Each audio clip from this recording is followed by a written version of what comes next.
What's up my peeps, it is now time for the Extreme Rules results / highlights and review video. So I'll be going over the entire show results, some of the highlights in my opinion, and give you guys my thoughts and my review at the end. So it starts off with the Dudley boys coming out for a promo, and they go ahead and say that you can't have Extreme Rules without the Dudley boys, and that they've been in more Extreme Rules matches than, the rest of the roster combined.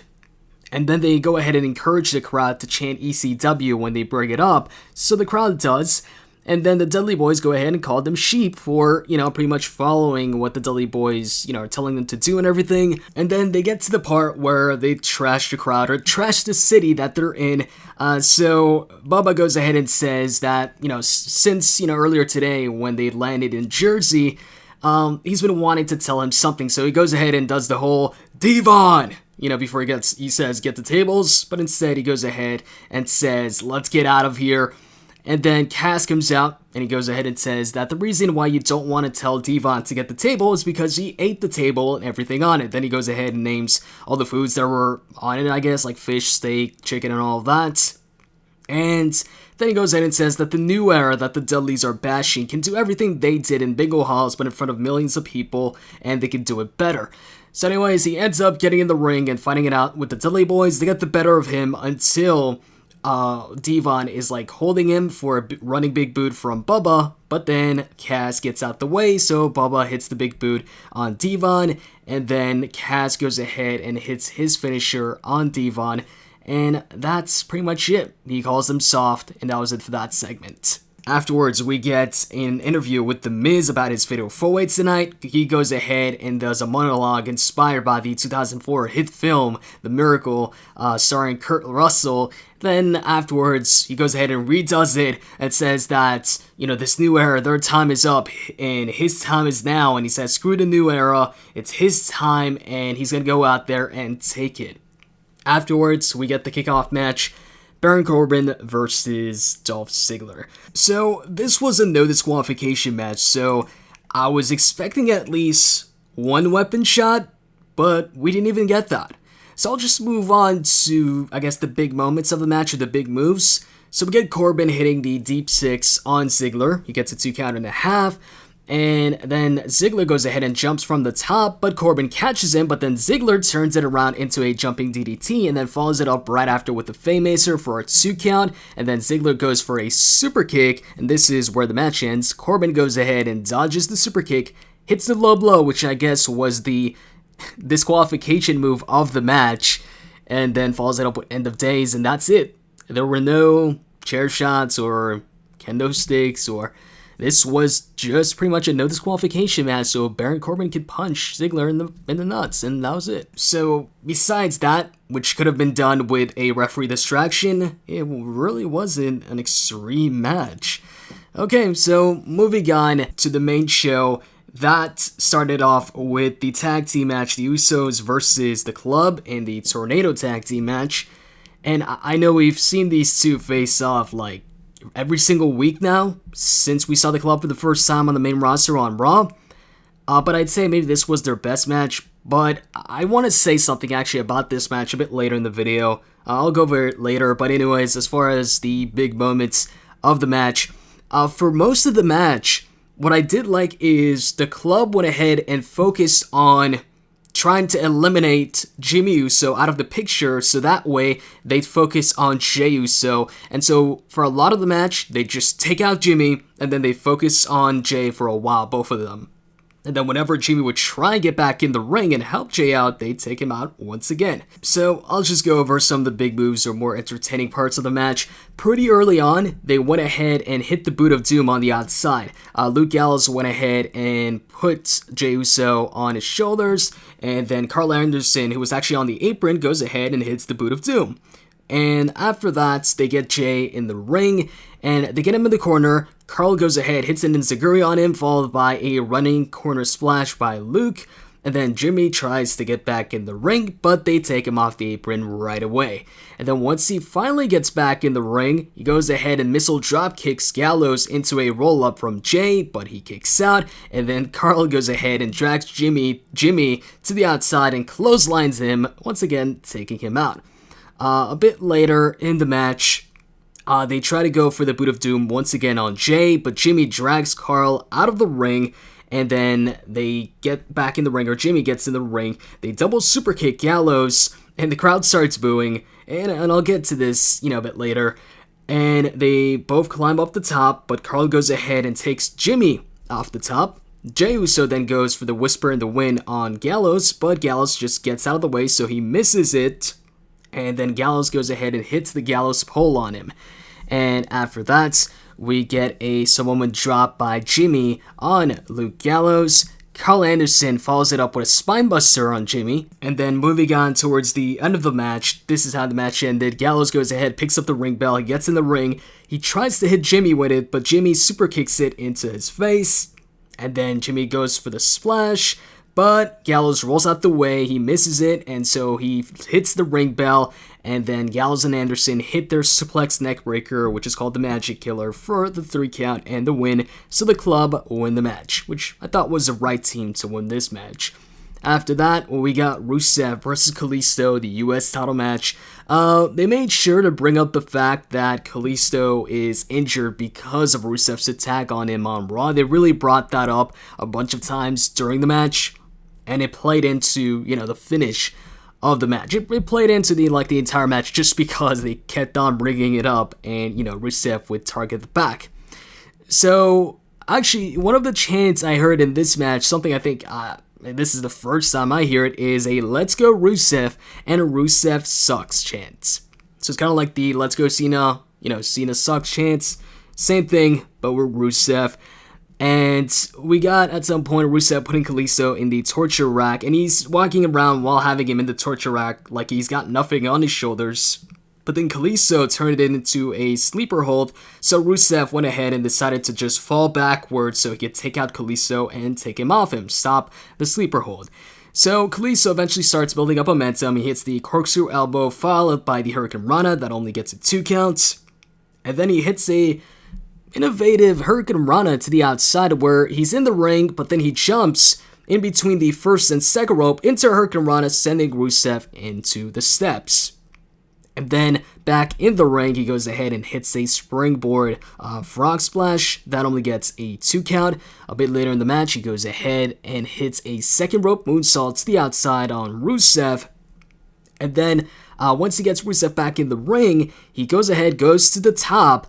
But then Rusev quickly gets up and he grabs Kalisto, flips him out of the top rope onto the apron back first. And then Kalisto really sells that, and they even get the medics checking on Kalisto to the point where it looks like, they might end this match because of that. And then Rusev goes ahead, he grabs Kalisto, drags him to the middle of the ring, he tries to put on the accolade, but the referee stops him, and then Rusev takes a break for 10 seconds, and then he goes back, he stomps the back of Kalisto. Referee's like, yo, stop. So then he goes ahead and does it again. And I was surprised the referee didn't disqualify him. And then Rusev goes ahead and says, F it. He goes ahead, locks in the accolade, but goes completely backwards to the point where it doesn't even look like a camel clutch anymore. And Kalisto taps out, so Rusev wins the match and is the new United States champion. Now, when it looked like they were going to end the match, I was like, oh, please do not end the match, because I had a feeling like if they were to end the match, that they weren't going to award the championship to Rusev. Rusev was my pick anyways for this match. I thought he was going to walk away with the US title, which he did, but once they added that element in where, we didn't know if they were going to stop the match or not, wasn't sure if they were to stop the match, if they were going to give the title to Rusev. Especially when he was going ahead and targeting Kalisto, even when the ref was telling him not to.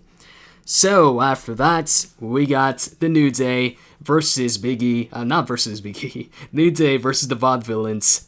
And what's interesting here is it was actually Big E and Xavier Woods. For the longest, they just had Big E and Kofi Kingston tag up in these tag team title matches, except for maybe one of them, which was, I think, the second title defense they had, which they lost. But here, it was Xavier Woods and Big E. So anyways, that was a nice change. Big E gets the hot tag after, the Vaudevillains work on Woods for a while. He goes ahead, hits a bunch of belly-to-belly suplexes on the Vaudevillains. He hits the running splash. And then he goes for the running spear on Aiden English, who's on the apron, but Aiden goes ahead and gets his knee up, hitting him in the head. And then after that, Aiden goes ahead, tries for a running move, but Big E turns it around into the big ending position, and then he tags in Woods, but Simon Gotch then goes ahead and shoves Big E into the corner, and then he goes ahead, takes Big E out the ring, and he shoves him onto the steps, taking him out.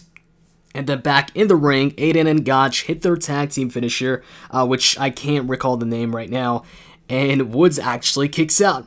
I was thinking they might win there because nobody was close to stop the pin, so I was surprised that Woods kicked out there. And a bit afterwards, after the kick out, Big E goes ahead, he gets back in the ring, and this time he hits the spear to the outside on Aiden English, and the referee, distracted by that, Kofi Kingston goes ahead, hits Trouble in Paradise from the apron, and then Woods follows that up with a running, what it looked like a Shining Wizard. It was like a running knee to Gotch, who was, who had fallen down from the Trouble in Paradise, but was like in a sitting position. He hits that, covers him, and the New Day get the win.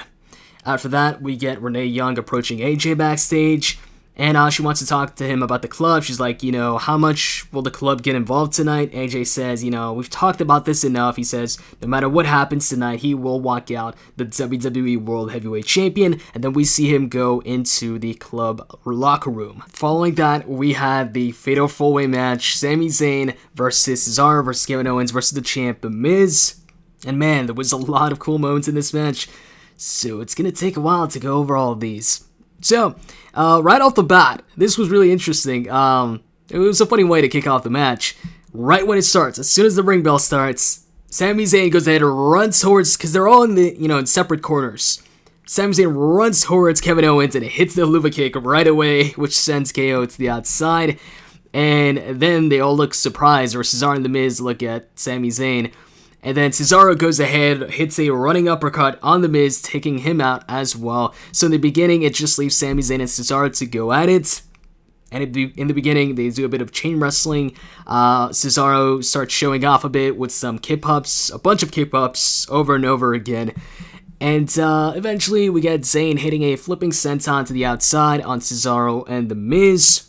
We also get in the match an attempt at a superplex into a powerbomb by Cesaro, but KO gets back in the ring at that point and goes ahead and stops it. He kicks Cesaro in the gut, and he takes them all out. And then he keeps on trying to remove everybody from getting in the ring, or stop anybody from getting in the ring, except for Sami, who he's speeding up in the ring. Eventually, The Miz gets back in the ring, and they go ahead and put KO in a double superplex position, and then Cesaro, he goes ahead and power bombs them, so it's a power bomb into a double superplex. And then Cesaro goes ahead and pins both Sami and The Miz. They both kick out. We get a vertical suplex attempt from Cesaro on Sami, but Zayn just knees Cesaro, and then he goes ahead and hits a Blue Thunder Bomb on Cesaro. He goes for the cover, but Miz goes ahead and stops him with a running big boot to the face. And then The Miz goes ahead and gets Sami in an exploder suplex position, and then Cesaro goes ahead and back suplexes The Miz, so it's a back suplex into exploder suplex. And after that, we get Cesaro going ahead and hitting running uppercuts to all three of his opponents in the corner. And then we see him, all of a sudden, he's like bleeding from the head. And then we get KO going ahead and stopping the swing from Cesaro with a German suplex. KO then goes ahead and hits the cannonball on all three of his opponents in a different corner.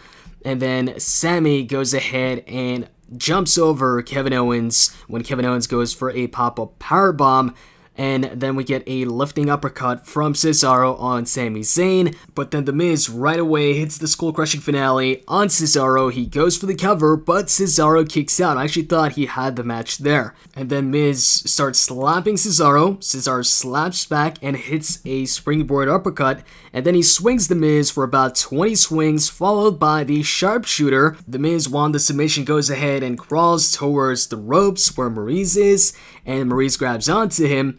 And so when Cesaro pulls the Miz back in the middle of the ring, Maryse gets pulled into the ring with him, and she's screaming, so Cesaro is wondering what that is. He turns around, lets go of the hold, and then KO takes advantage of that by rolling Cesaro up, but Cesaro kicks out, and then he sends Kevin Owens to the outside. The Miz tries to go for the skull-crushing finale, but Cesaro gets out of it. And then he gets the Miz by the legs for like another swing or something, but the Miz grabs onto the second ropes, and KO, you can see him climbing up the turnbuckle. He goes ahead and hits a frog splash on the Miz, and then Cesaro hits a neutralizer on Kevin, and he goes for the cover. Sami Zayn breaks the cover, and then Sami hits an awesome elevated sunset flip powerbomb pin on Cesaro, but he kicks out, and then he goes for the haluva kick. That gets stopped with an uppercut from Cesaro. Moments later, we get KO hitting a super kick on Sami Zayn, and then he hits a pop-up powerbomb on Cesaro. While trying to go for the cover, The Miz goes ahead and pulls Kevin out, and then KO just throws him onto the barricade, and then he starts arguing with Maryse, and then The Miz goes ahead and hits the skull-crushing finale on Owens on the outside. Miz runs back in the ring to cover Cesaro, but he kicks out. So then The Miz tries to go for the corner clothesline on Cesaro, but Cesaro just throws him to the outside, and then Sami hits a haluva kick out of nowhere on Cesaro, but Kevin Owens pulls him out the ring, so Sami gets angry at that, and then Sami starts throwing Kevin on like all the barricades, and while he's doing that, The Miz gets back in the ring, covers Cesaro, gets the 3 count, and retains the Intercontinental Championship. Great Fatal 4-Way match. So after that, we got the Asylum match, which wasn't so great apart from the ending. So I'm not a big fan of cage matches. I feel they're pretty slow, and I just feel they're boring. Like it's hard for me to think of a cage match that I really enjoyed. I was like, whoa, this was a great match. This was, I don't know, was the match of the night. I thought maybe with weapons it would change that, but not so much. They used all the weapons. I mean, even Jericho actually picked up the 2x4, and he actually used it. The 2x4 with the barbed wire on it. He hit Dean Ambrose in the gut with it, in the back. Dean Ambrose used the nunchucks on Chris Jericho. Chris Jericho tried to put on the straitjacket, and he also hit a code breaker after spraying the fire extinguisher on Dean Ambrose, or in Dean Ambrose's face, and I actually thought he might get it there, but Dean Ambrose kicked out. And then the last weapon they pulled out was a bucket. Everybody was wondering, what's with the bucket, or at least on commentary they were. Obviously something was going to be in it, and what ended up being in it was thumbtacks. So he goes ahead, puts the thumbtacks on the mat, and then Jericho's freaking out. He tries to escape, and Dean Ambrose stops him. They both try to put each other on them, but they both counter each other a bunch of times. Eventually, Jericho goes for the code breaker, but Dean Ambrose holds on to him so he doesn't let go, and then he slams Jericho back first onto the thumbtacks. And Jericho was bleeding, on his back. He was bleeding on his elbow, his arms from the thumbtacks, and I'm probably saying that weird, in a weird way, or sounds weird, but anyways, Dean Ambrose follows that up with Dirty Deeds. When he hits Dirty Deeds, the commentators try to put it over like he did Dirty Deeds on the thumbtacks, but Jericho didn't really go head first into the thumbtacks. Instead, Dean Ambrose went back first while hitting Dirty Deeds. So anyways, he covers Jericho and gets the 3 count. Oh yeah, and I forgot to point out, Dean Ambrose also jumped from the top of the cage with an elbow, which Jericho kicked out of. So as far as the match goes, really the only 2 major highlights for me were somewhat like Dean Ambrose jumping from the cage, but the thing is with that is we've seen that so much now, and so it's not as special when somebody does it. So I don't even know if I would call that a highlight. For me, the highlight of the match was what I'm probably saying in a weird way, the thumbtacks, and Jericho putting Dean Ambrose putting Jericho on them. So after that, and also I was kind of surprised when they actually used the 2x4, because early in the match, Jericho tried to use it, but Dean Ambrose stopped him with the nunchucks, and I was like, alright, it seems like they're not gonna use that, but they ended up using it. It was on the gut, and it was like 3 shots, and that was it, though. After that, we got Charlotte versus Natalya. So, to me, this wasn't that great of a match either, so I'll just go over, the ending of the match. So, Natalya has the sharpshooter locked in on Charlotte, and then Flair's music hits all of a sudden, and of course, if Flair, gets involved, or even comes to ringside, then Natalya wins. So Natalya just lets go, and she thinks she won the match, and she tells the referee to raise her hand, and then the referee's like, wait. And so we see somebody dressed like Ric Flair, but he's dressed in Ric Flair's ring gear, and obviously Ric Flair doesn't dress in his ring gear, and he's got this wig on, which, Ric Flair's hair isn't, that big anymore. But anyways, once he turns around, or she turns around, it ends up being Dana Brooke. And so Natalya's surprised, and Dana goes ahead, gets on the apron, and that distraction allows Charlotte to go ahead and headbutt Natalya and then lock in the figure 8 for the win. After the match, Charlotte goes ahead and celebrates with Dana Brooke and Ric Flair, and that's it. So I guess that's like a new faction or a new alliance. Might just be because Emma got injured, and Emma was supposed to be matched up with Dana Brooke. And I guess now, because she's out, she's going to be matched up with Charlotte instead. So moving on to the main event, AJ Styles versus Roman Reigns, Extreme Rules match.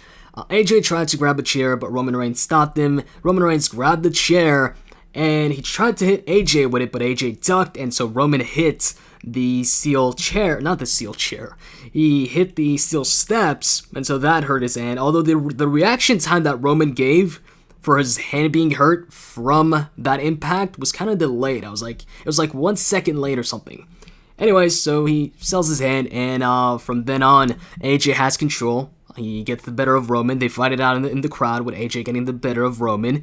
And then eventually Reigns just grabs AJ and he throws him onto the kickoff table. And I'm talking about the table that the kickoff panel go ahead and go over the matches and all of that. Now, the kickoff panel wasn't actually there because, it's time for the main event. So anyways, yeah, he throws him onto the table, and then he tries to grab him, but AJ goes ahead, hits him with an enziguri, and then he hits a phenomenal forearm from the table. And then they get back at ringside, and AJ takes off the barricade padding, and he smashes Reigns' head on it, and then he takes off the floor padding, and he tries to go for the Styles Clash on the concrete, but Roman Reigns stops it by just uppercutting him. And then Roman goes ahead, and when AJ tries to go for the Styles Clash through the announce table, the Spanish announce table, instead of successfully pulling that off, Roman Reigns goes ahead and backdrops AJ through the other announce table. And it was a really nice backdrop. AJ just got a lot of air, from that backdrop. So, after that backdrop through the announce table, which looked pretty nice, the crowd goes ahead and chants, "You still suck," at Roman Reigns. By the way, the crowd was really against Roman Reigns in this match. They did not like Roman Reigns. So back in the ring, Roman Reigns goes ahead and hits a sit-out Razor's Edge into a pin on AJ, but AJ kicks out. After that, we get a Superman punch attempt, stopped by a shoulder tackle to Reigns' knee. And then Reigns gets to the outside of the ring where AJ tries to go ahead and jump on him, I guess, for a Hurricane Rana from the apron, but Roman Reigns catches him in a powerbomb position, and then he goes ahead and shoves him head first onto the apron, and then onto the barricade, and then he powerbombs him through the announce table. But then shortly after, back in the ring, AJ goes for the phenomenal forearm, but Reigns Superman punches him off the ropes, sending him to the outside once again. Once he's outside, Roman Reigns goes ahead and spears AJ on the outside. And then Reigns gets back in the ring along with AJ, and that's when the club comes out. They go ahead and attack Roman, they hit the Boot of Doom, and they put AJ over Roman for the cover, but Reigns kicks out. And then the Usos come out, they go ahead, they superkick the club, and then they double superkick AJ and hit him with a splash, and then Reigns crossed the cover and AJ kicks out. So then the club go ahead and take out the Usos on the outside. They get back in the ring to try and attack Roman, but Roman Superman punches both of them. and then he goes for the spear on AJ, but AJ stops the spear with a kick to the head, and then he hits the Styles Clash, but Roman kicks out. And then AJ just can't believe it, so he goes ahead, he grabs a chair, and he puts it in position to try the Styles Clash on it, but Roman Reigns backchops him. I think it was supposed to backchop him on the chair, but really only AJ's feet, hit the chair. And then he goes for another Superman punch, and once again that gets stopped with an enziguri, and then AJ hits the Styles Clash on the chair this time. He goes for the cover, but one of the Usos pulls him out of the ring while he's trying to go for the cover for like a second or a split second. AJ just, kicks him off, goes for the cover right away, and Roman kicks out. So, and on the commentary, they were talking about, that slight moment there, that second, allowed Roman to kick out. And then AJ's just frustrated, so he goes ahead and hits Roman with a bunch of chair shots to the back, and then the Usos get inside the ring to go after AJ, and I love this part. AJ just goes ahead and goes to work on the Usos. He hits them both with a bunch of chair shots, and Roman too. He's just taking them out, and then he goes for a phenomenal forearm to end the match, but Roman Reigns catches him in midair with a spear for the 3 count and the win. So Roman Reigns wins the match, and he's still the champ.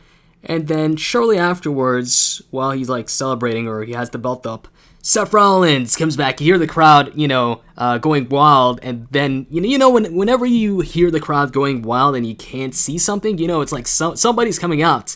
And so it was Seth Rollins. He goes ahead and hits Roman Reigns from the back, and then he follows it up with a pedigree, grabs the championship, and raises it up, and that ends the show. So Seth Rollins is back, and he's back for the title. He's going to chase after it, so I'm looking forward to that. But it looks like AJ and Roman, looks like that's over. So what did I think about the show? What were the highlights in my opinion? So first off, one of the highlights has to be the despite the match, me not really enjoying the match, was the thumbtacks. Also, the Fatal 4-Way match as a whole was full of highlights. And right off the bat, man, that haluva kick, that was nice. But yeah, just the Fatal 4-Way was the match of the night for me. The main event I enjoyed as well. Actually, I think I enjoyed the main event this time over the main event at Payback, which I enjoyed as well, but I think this was the better match. I'm sure a lot of people won't like this match for the simple fact that Roman Reigns once again retained. And the thing is, wasn't it obvious anyways? Even though Roman Reigns retained, and even though I would have loved to see, AJ Styles win the championship, I can go ahead and say this was a great match. Sometimes, yeah, the outcome is pretty obvious, but a great match is a great match.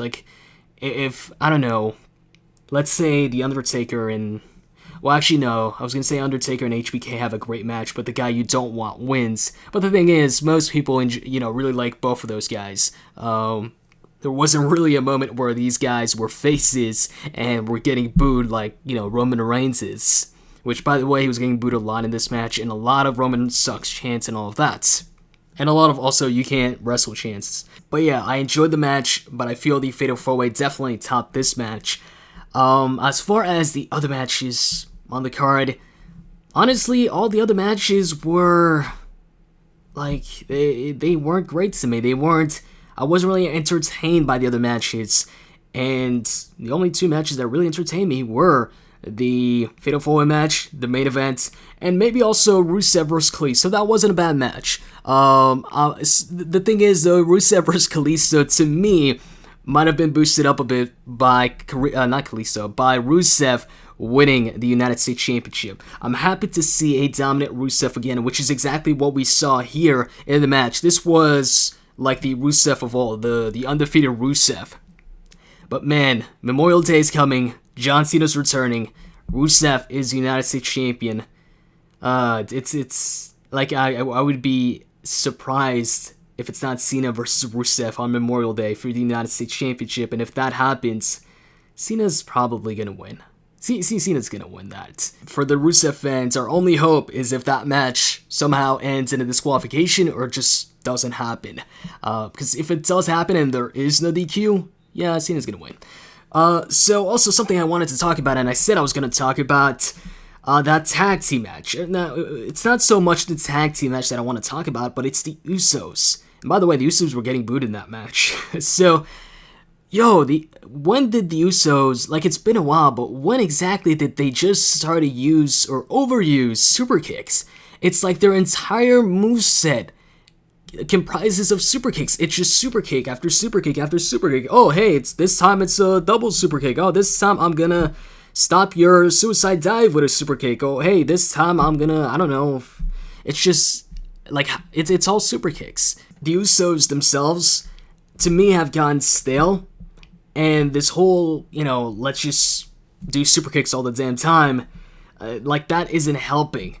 I feel the Usos need to change. I don't know if it's a heel turn that they need, or maybe just freaking, calm down on the super kicks. Maybe instead of like 10 super kicks per match, maybe make it 3. I don't know. Also, the Asylum match. Once again, not a fan of cage matches.